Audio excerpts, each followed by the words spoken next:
Good morning students. आज हम कक्षा 5 हिंदी पाठ 8 वे दिन भी क्या दिन थे पढ़ने जा रहे हैं।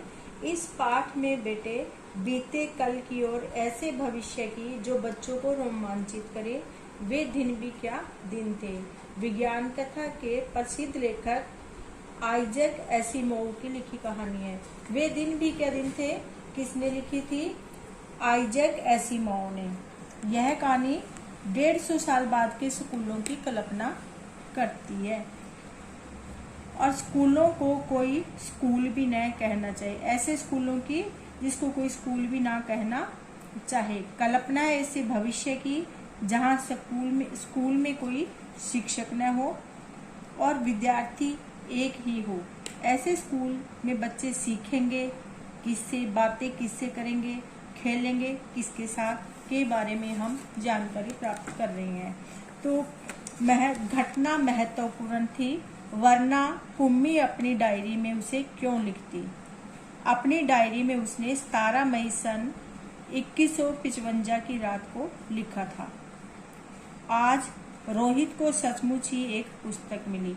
ये जो डायरी है ये आज से 100-150 साल पहले की लिखी हुई है और 100-150 साल पहले आने वाले स्कूलों के बारे में इसके अंदर जानकारी दी हुई है। यह पुस्तक बहुत पुरानी थी। कुम्मी के दादा ने बताया कि जब वे बहुत छोटे थे तब उनके दादा ने कहा था कि उनके जमाने में सारी कहानियां कागज पर छपती थी और पढ़ी जाती थी।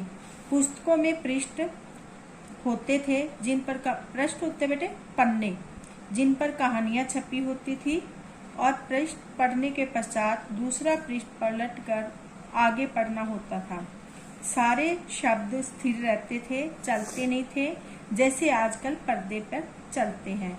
तो बेटे पहले जो पुस्तक होती थी, आज भी आप पढ़ रहे हो, आपके पास जो पुस्तक है उस पे जो अक्षर है, शब्द है, वे स्थिर है।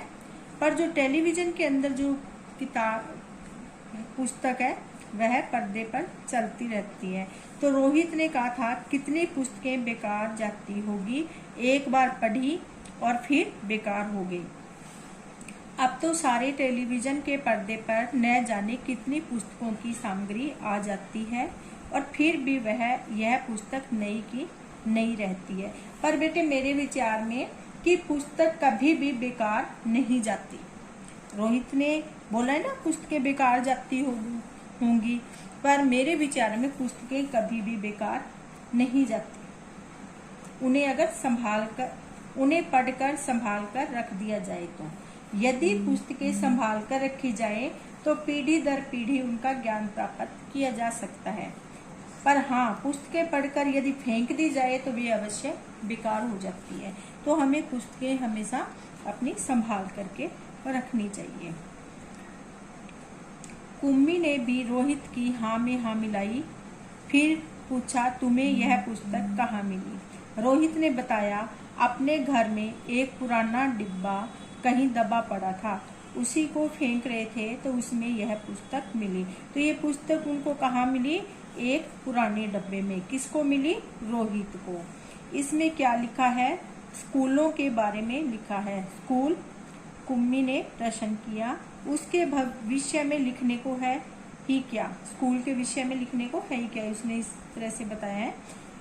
हर विद्यार्थी के घर एक मशीन होती है जिसमें टेलीविजन की तरह का एक पर्दा होता है। रोज नियमित रूप उसके सामने बैठकर हमें वह सब याद करना होता है। नियमित होता है लगातार, रोजाना, हर रोज, ठीक है ना, लगातार। क्या है कि उसके आपको उस पर्दे के सामने बैठ करके सब याद करना होता है जो वह मशीन हमें बताती है। सारा गृह कार्य करके दूसरे दिन उसी मशीन में डाल देना होता है। हमारी गलतियां बताकर फिर वह हमें समझाती है। एक विषय पूरा होने पर वही मशीन हमारी परीक्षा लेकर हमें आगे पढ़ाना आरंभ कर देती है। कहते कहते कुम्मी थक गई थी। अंत में बोली कितना उबाऊ होता है यह सारा स्कूल का काम। तो रोहित मुस्कुराते हुए उसकी बातें सुन रहा था। अरे बुद्धू, जैसे स्कूल का वर्णन इस पुस्तक में है वह इससे भिन्न होता था। इसमें जो तो उन स्कूलों के बारे में लिखा है जो सदियों पहले स्कूल होते थे। तो बेटे सदियों पहले जो स्कूल होते थे वो बताया इन्होंने, मशीनों के बारे में सारा कुछ, ठीक है। पर क्या है कि आप किससे पढ़ना चाहोगे?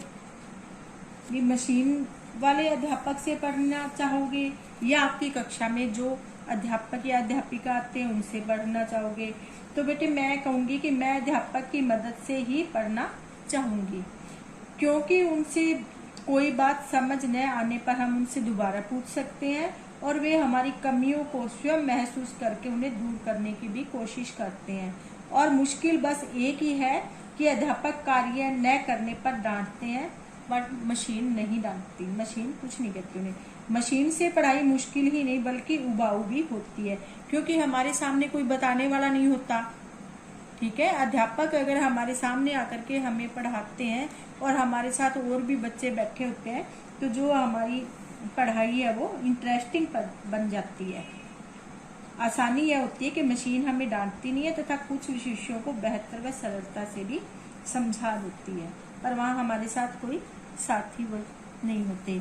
अब आगे देखो बेटे, कुम्मी के मन में कुछ उत्सुकता जगी, बोली फिर भी उनके यहाँ मशीन के बने अध्यापक तो होते ही होंगे। कुम्मी को याद आया कि एक बार जब उससे भूगोल के में रोज वही गलतियां होने लगी थी तो उसकी माँ ने मोहल्ले के अध्यक्ष को बताया था। तब एक आदमी आया था और उसने उस मशीन के पुर्जे पुर्जे अलग कर दिए थे। तब उसने मन ही मन यह मनाया था कि वह आदमी इस बोर करने वाली अध्यापक को पुनः जोड़ न पाए।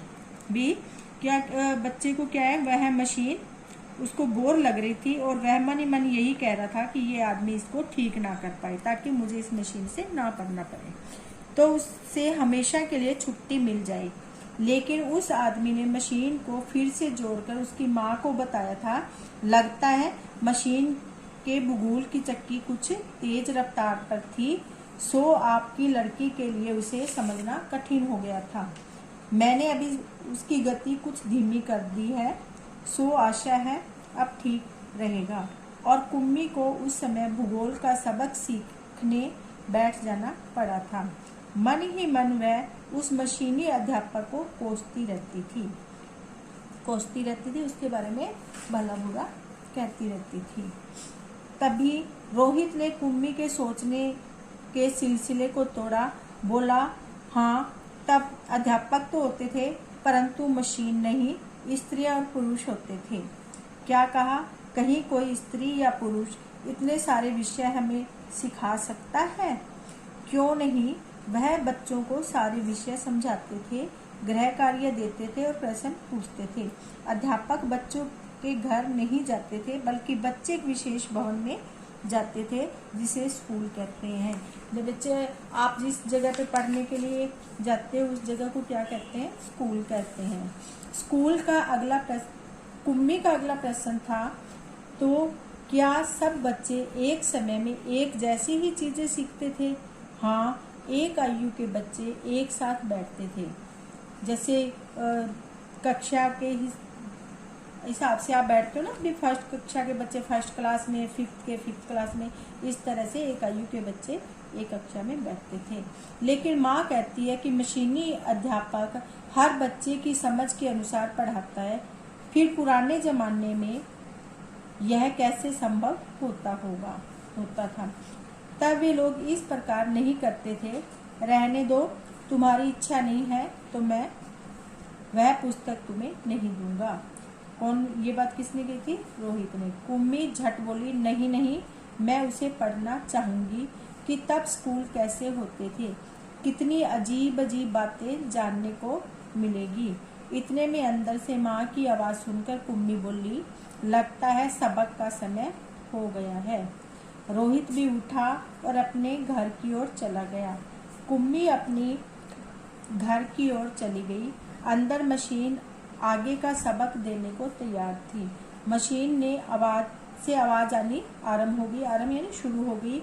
आज सबसे पहले तुम्हें गणित सीखना है। गणित मैथ्स को कहते हैं। कल का होमवर्क छेद में डालो। कुम्मी ने वैसा ही किया।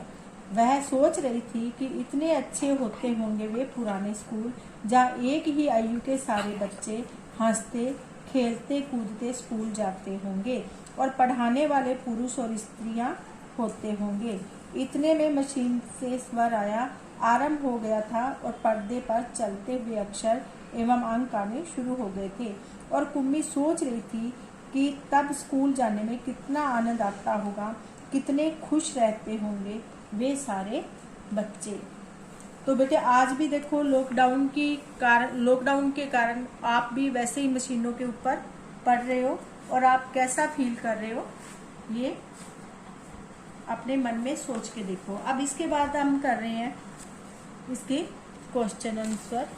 सबसे पहले हम करेंगे शब्दार्थ। सामग्री, समान, उबाऊ, बोर, उत्सुकता, जानने की इच्छा, पुर्जे पुर्जे, टुकड़े टुकड़े, स्वर, आवाज। अब बेटे प्रश्न उत्तर है, कुम्मी ने डायरी कब लिखी? कुम्मी ने डायरी कब लिखी? 17 मई सन 2155 को। रोहित को पुस्तक कहाँ से मिली? एक डिब्बे से। पुस्तक में किसके बारे में लिखा था? सदियों पुराने स्कूलों के बारे में। कागज की किताब और टेलीविजन पर चलने वाली किताब में क्या अंतर है? कागज के पन्नों की किताब में सारे शब्द स्थिर रहते हैं, जबकि टेलीविजन के पर्दे की किताब में शब्द चलते रहते हैं।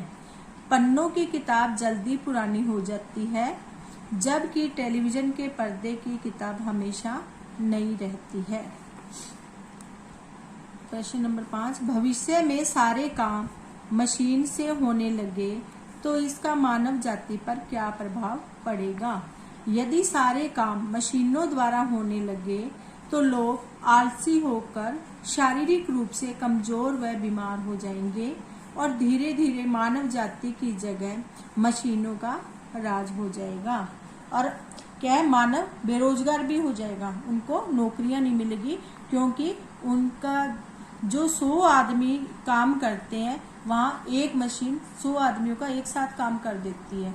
तो कितने लोग हैं वे बेरोजगार हो जाएंगे, उनको नौकरियां नहीं मिलेगी, तो आमदन के साधन भी कम हो जाएंगे।